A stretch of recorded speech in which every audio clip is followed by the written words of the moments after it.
네, 유평 시간입니다. 유명한 사람의 글이나 평론을 소개하는데요. 오늘 유명한 사람은 조선 칼럼인데요. 김신영 기자인데, 김신영 기자가 유명하지만 그런 것보다도 조선일보 칼럼이 오늘 의미가 있는 칼럼이라서 유평에서 소개해드리는데, 제목이 국가 부도 전야 그때도 정치 싸움이었다. 부제목을 보니까요. 외환위기 닥친 1997년 정치는 막장 싸움이었다. 여당은 내부 총질을 벌이고 야당은 국정 방해에 몰두, 경제는 그냥 방치했다. 그것이 망조였다. 이런 얘기인데요. 여기 그 당시에 신문 기사를 보는데 조선일보 세계 증시 동반 대폭락이라는 탑 기사가 있고요. 500선 붕괴, 환율 950 돌파, 이런 탑 기사들이 나오고 있는데 그 옆에는 신한국당 분당 돌입, 이런 기사가 나오고 있네요. 지금하고 비슷한 상황인데 그대로 일단 읽어드립니다. 세계 증시 동반 대폭락, 미일서도 투매, 달러 환율 최고 폭등. 요즘 뉴스처럼 보이지만 25년 전 기사 제목이다. 1997년 10월 29일 대부분 신문은 증시 대폭락 소식과 망연자실한 시민들의 표정 사진을 일면에 실었다. 충격에 대응할 힘이 없던 한국은 이후 한 달도 되지 않아 IMF에 구제 금융을 신청한다.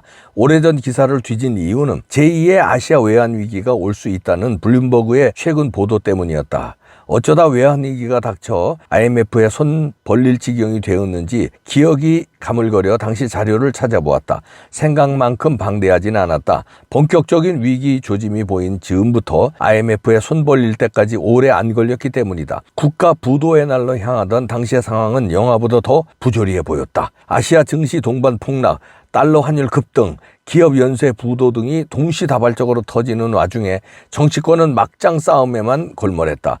김영삼 대통령과 차기 대선 후보인 김대중 당시 야당 대표 총재는 비자금 폭로전을 벌였다. 둘 다 아들까지 연루돼 온 신경이 곤두서 있었다. 경제 문제는 정쟁거리 중 하나일 뿐이었다. 코스피가 5년 만에 600 아래로 내려간 날 야당은 이회창 여당 총재가 주식시장을 방문했더니 증시가 폭락하지 않았느냐라고 맹공했다. 발언이 비과학적인데 여당도 비슷했다. 전날 김대중 총재 비자금 고발을 했는데 하필 왜 오늘 폭락해서 점점점. 한 주 후 발생한 홍콩 증시의 폭락은 당시 외환위기의 쐐기를 박는 결정타였다. 이창영 한국은행 총재가 교수 시절 쓴 보고서는 순식간에 상황이 얼마나 나빠질 수 있는지를 알려준다. 10월 22일 정부는 부도 상태에 처한 기아그룹을 산업은행 출자로 구제하기로 결정했다. 민간 금융기관 부도가 국가 부도 인식으로 전환되는 순간이었다. 바로 다음 날인 23일 홍콩 주가가 폭락하였다. 아시아 경제에 대한 신뢰는 돌이킬 수 없이 무너졌다. 24일 S&P는 한국 국가 신용을 하향 조정하였고 붕괴의 사흘 동안 정치권은 어떻게 대처했을까? 그냥 아무것도 안 했다. 여당은 대선을 앞두고 대통령과 당대표 이회창 싸우느라 전쟁터였고 요즘 말로 내부 총질이 한창이었다. 작심한 이 총재, 못마땅한 YS 일전 불사, 여주류 비주류 같은 배 타긴 틀렸다. 한국 국가신용 등급 하락이 구석 뉴스로 실린 날 신문은 여당 내분 기사로 도배됐다. 여당이 정신을 못 차리면 야당이라도 위기부터 수습하자고 촉구해야 상식적이다. 반대였다. 여당의 분쟁을 부추기고 국회에서 사사건건 방해했다. 정치적 지지 기반인 노조 편에 서서 위기 전부터 추진해온 노동법과 금융개혁법 개정에 발목을 잡았다. 제때 제대로 통과만 되었어도 IMF 사태를 피하거나 최소한 완화할 수 있었던 법들이었다. 1997년 초 한 달 동안 총파업을 벌여 정리해고제 등을 담았던 개정노동법을 되돌린 노조는 파업의 맛에 본격적으로 빠졌다.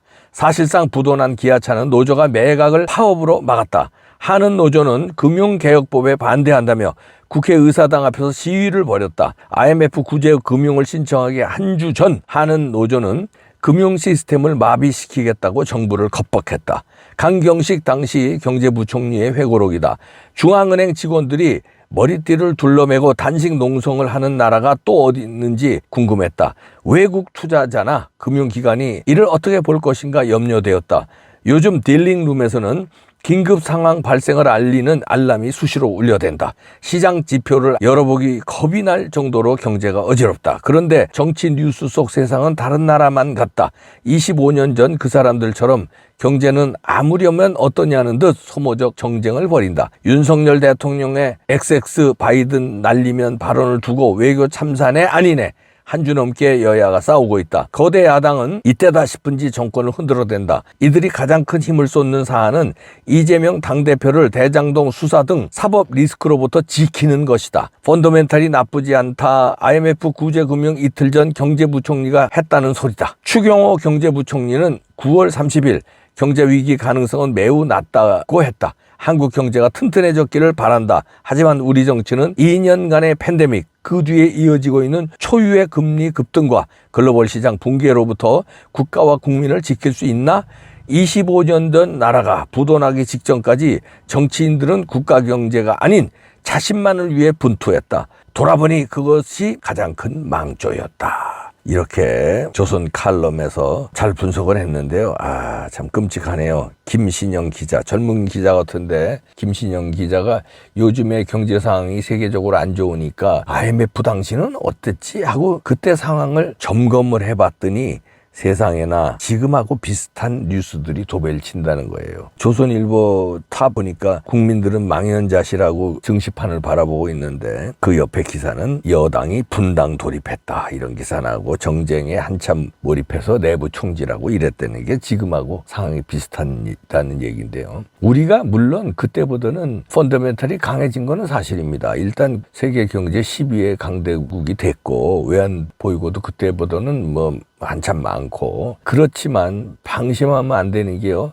그때부터 물론 펀더멘탈은 강하지만 그때보다 더한 위기가 닥치면 펀더멘탈 그 정도 강한 거 가지고 버틸 수 있을지. 지금 미국이요 정신없이 금리를 올리는 게 왜 그렇겠습니까? 물가를 잡으려고 자이언트 스텝을 계속 연이어서 합니다. 그거는 그럴 정도 잡아도 잡히지가 않기 때문이거든요. 근데 물가는 지금 계속 오르는데 푸틴이 여기서 정신 차려주면 고마운데 정신 못 차릴 것 같아요. 여기서 우크라이나 전쟁이 더 악화되고 그다음에 세계 에너지 수급 공급이 더 악화되고 만약에 이렇게 돼서 에너지가 또 치솟고 그런데 우리는 대처할 능력 없이 헤매고 정쟁 싸움에 몰입하고 그러면은요. 펀더멘탈이 아무리 강해도 정치권이 저 모양 저 꼴이면은 우리 국가 경제를 생각하고 국가를 생각하고 국민을 생각하는 게 아니라 나만을 생각하거든요.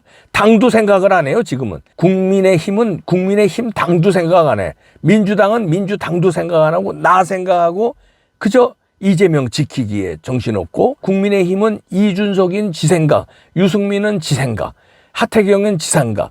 그런 생각들만 하고 권성동이 권성대로 지 생각. 그러니까요. 제대로 된 집권 여당도 없고 야당도 없습니다. 이런 불안한 상황에서 우리는 잘못하다가는 큰 낭패를 볼 수 있다. 여기서 지금이라도 정신 차려주길 바라는데 제가 볼 때 정치권의 정신 차리기는 제가 볼 때 어렵습니다. 그러면 이제 국민들이 정신 차려야 되는데요. 국민들이 정신 차리게끔 10월 3일 날, 이제 오늘 10월 3일 날 날이 밝았습니다. 광화문에 모이시죠. 그래서 이 많은 국민들이 애국가를 부르고 정치권을 질타하면 정치권들이 정신을 차릴 겁니다. 야, 저 국민들한테 맞아 죽겠구나. 이재명도 정신 차릴 거예요. 이재명이 지금 수사 잘하고 있습니다만 그래도 우물쭈물하는 검찰들, 경찰들 다 정신 차려서 잡아 쳐낼 놈들 빨리빨리 다 쳐낼 겁니다. 우리가 정신 차리게끔 정치권이 정신 못 차리니까 우리가 회초리를 들어야 돼. 때로는 폭력도 써야죠. 때로는. 아니 4.19 때 짱돌 들었잖아요. 우리는 왜 짱돌 못 들어요? 야구방망이라도 들어야죠.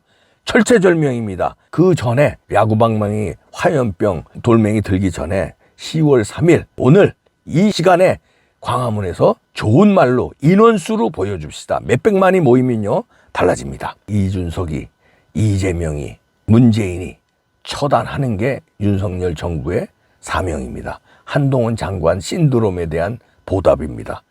이원석 검찰총장 요즘 주목을 받고 있는데요. 이복현 금감원장 힘내서 싸그리 쓸어주기를 기대합니다. 지금 쓸지 못하면요 IMF를 맞게 됩니다. 국가를 구해 주십시오. 그리고 국민도 나섭시다. 네, 화이팅! 화이팅!